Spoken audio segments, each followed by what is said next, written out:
Olá, bom fim de semana na paz do Senhor Jesus. Hoje é dia 16 de maio de 2026, é um sábado e vou compartilhar a palavra, a minha leitura de hoje com você, meu amigo, meu irmão.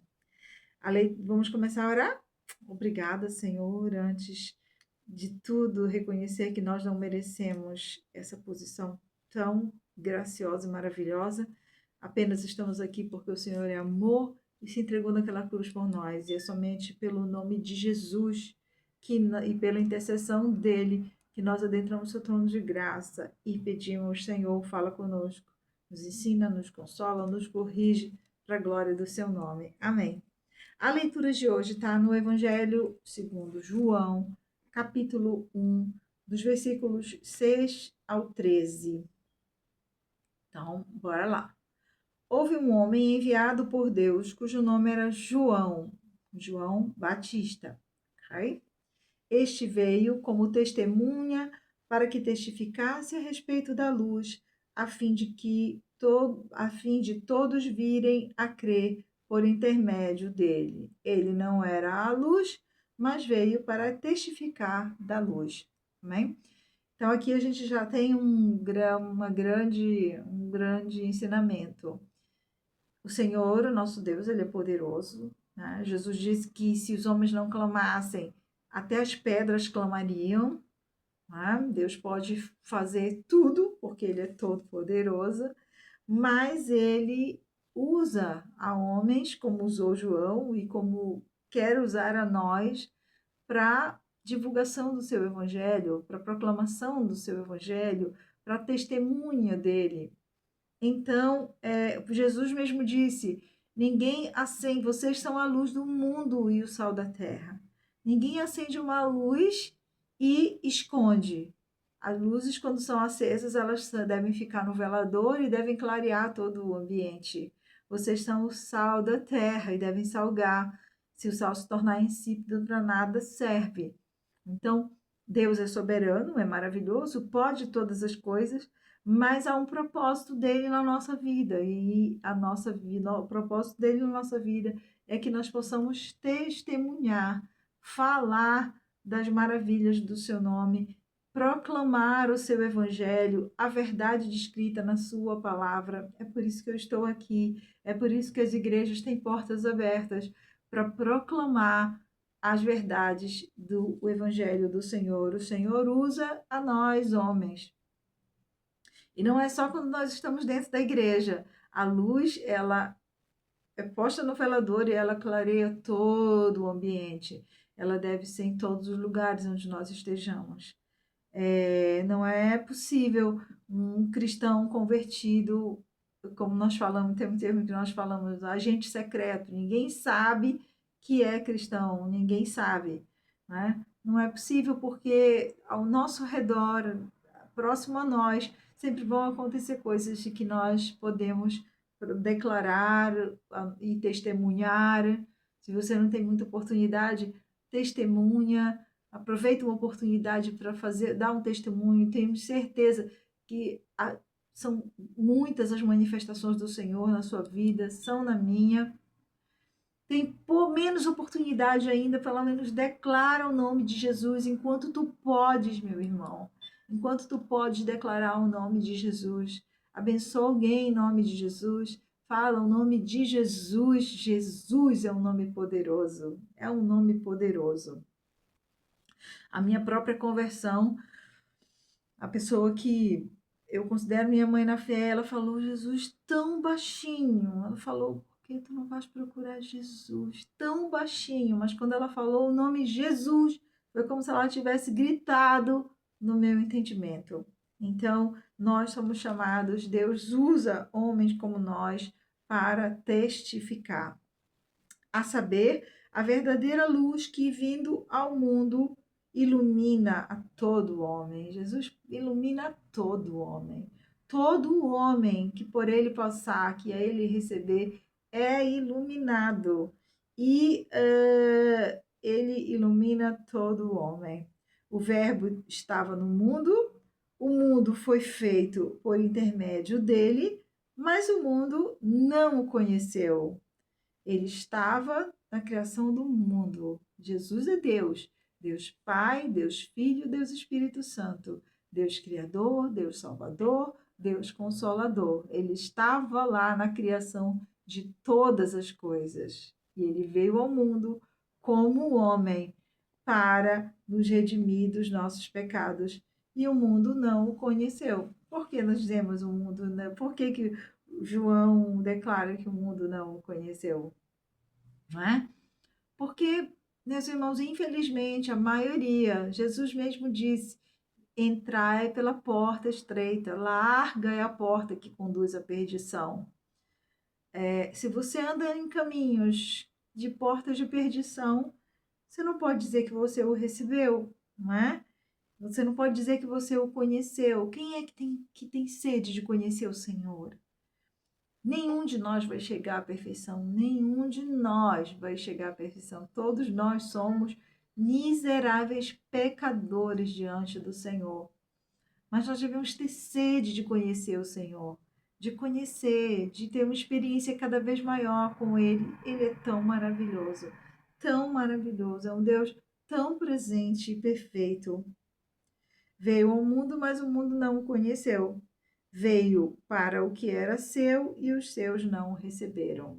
Jesus veio como uma promessa dos profetas ao longo de todo o Antigo Testamento, de que Deus enviaria o Messias, o Rei, o Salvador do mundo, que enviaria o Cristo dele, não é? Então ele fez essa promessa aos judeus desde a mais antiguidade, mas os judeus, alguns, né?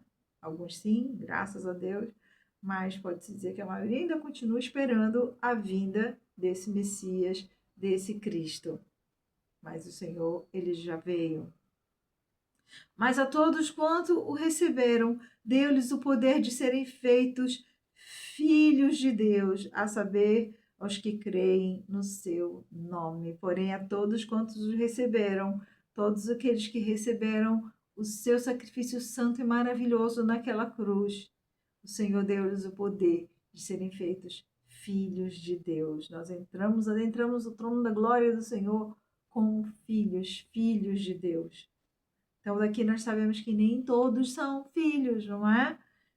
Deus ilumina todos os homens, porque Ele é Deus, mas nem todos são filhos. Filhos são aqueles que o receberam, não é? Aqueles que o receberam e os tornaram, os que o receberam como Senhor e Salvador. Os quais não nasceram de sangue, nem da vontade da carne, mas nem da vontade do homem, mas de Deus. Os que não nasceram da vontade do homem, nem da carne, nem do homem, mas de Deus. Amém? Eu gostaria de dar um toque assim final nessa mensagem para as pessoas que às vezes tendem a acreditar no espiritismo. Quando você acredita no espiritismo, que o homem precisa morrer e vir várias vezes para purificar o seu espírito e etc., que Jesus era um ser que já havia purificado completamente o seu espírito, por isso ele foi maravilhoso e etc., fez sinais, lá, você está tirando completamente a divindade de Jesus. É o que eu costumo falar para as pessoas com quem eu converso. Você está tirando completamente a divindade de Jesus. Você está colocando ele, está dizendo, não, Jesus não é Deus. E Jesus é Deus. Jesus estava lá quando tudo foi criado. Ele era o Verbo e o Verbo estava lá quando tudo foi criado. E o Verbo foi enviado ao mundo para que todos os que o receberem sejam feitos filhos de Deus. Nós não precisamos, essa nova vida não vem através do homem, nem da carne, nem da vontade da carne. Ela não tem a ver com a carne. Quando Jesus encontrou com Nicodemos e disse, Nicodemos, precisa que tu nasças de novo. E Nicodemos disse, como pode um homem velho como eu nascer de novo? Eu vou voltar para o ventre da minha mãe. Jesus disse, precisa que tu nasças do Espírito. Ok? Então não tem a ver com mortes e morrer várias vezes e nascer várias vezes para se purificar. Tem a ver com o Espírito Santo de Deus. Quem o recebeu se torna filho de Deus. E quem o recebeu como Senhor e Salvador, você vai buscando o Senhor, você vai procurando entender os seus caminhos, procurando corrigir os seus caminhos, e o Espírito Santo de Deus faz morada em nós. Então, nós não nascemos da carne nem do sangue, nós nem da vontade do homem, porque a vontade do homem não é essa, mas da vontade de Deus. Deus faz comunhão através do seu Espírito. E aí ele pode agir através de nós, usar-nos, não porque somos perfeitos, estamos nessa carne aqui, não é? Nossos pés sempre vão ter aquelas poeirinhas, nós podemos cair, porque nós somos seres humanos, nós podemos cair, mas nós não ficamos caídos, nós levantamos, nós limpamos as nossas vestes, nós lavamos os nossos pés, continuamos a caminhada com o Senhor. Amém? Essa é a vida cristã, essa é a mensagem de hoje e glória ao Senhor Jesus. Você quer conhecer cada vez mais o Senhor? Leia a sua Bíblia. Comece exatamente aqui, onde nós começamos, Evangelho segundo João, capítulo 1, e leia todo o Evangelho de João, ore antes, peça em o nome de Jesus, lembra lá? É em o nome de Jesus. Ele está à direita de Deus Pai, intercedendo, mostrando as suas chagas e dizendo, é em teu nome, é em meu nome que ele está te buscando, Senhor. Então, recebe, aqui está o sacrifício que eu passei por ele, e pede a unção do Espírito Santo de Deus para que o Senhor possa se revelar a ti na sua palavra. Amém? Vamos orar? Pai, obrigada pela oportunidade de podermos compartilhar a sua palavra. Obrigada por esse meu amigo, por esse meu irmão, que aqui recebe do Senhor essa palavra, porque essa palavra, ela é sua. Apenas me coloco como um instrumento para a glória do seu nome. Pai, que essa palavra venha fazer morada no seu coração, que todo engano, que toda mentira do mundo, dos espíritos do inferno, condenados ao inferno, possam cair por terra agora, em nome de Jesus, e que ele possa ter as escamas dos seus olhos tiradas, e que possa contemplar a verdade e a maravilha do seu amor, do seu reino, em nome de Jesus. Amém. É maravilhoso o nosso Deus. Em nome de Jesus, o Senhor nos abençoe. Bom final de semana na paz de Cristo.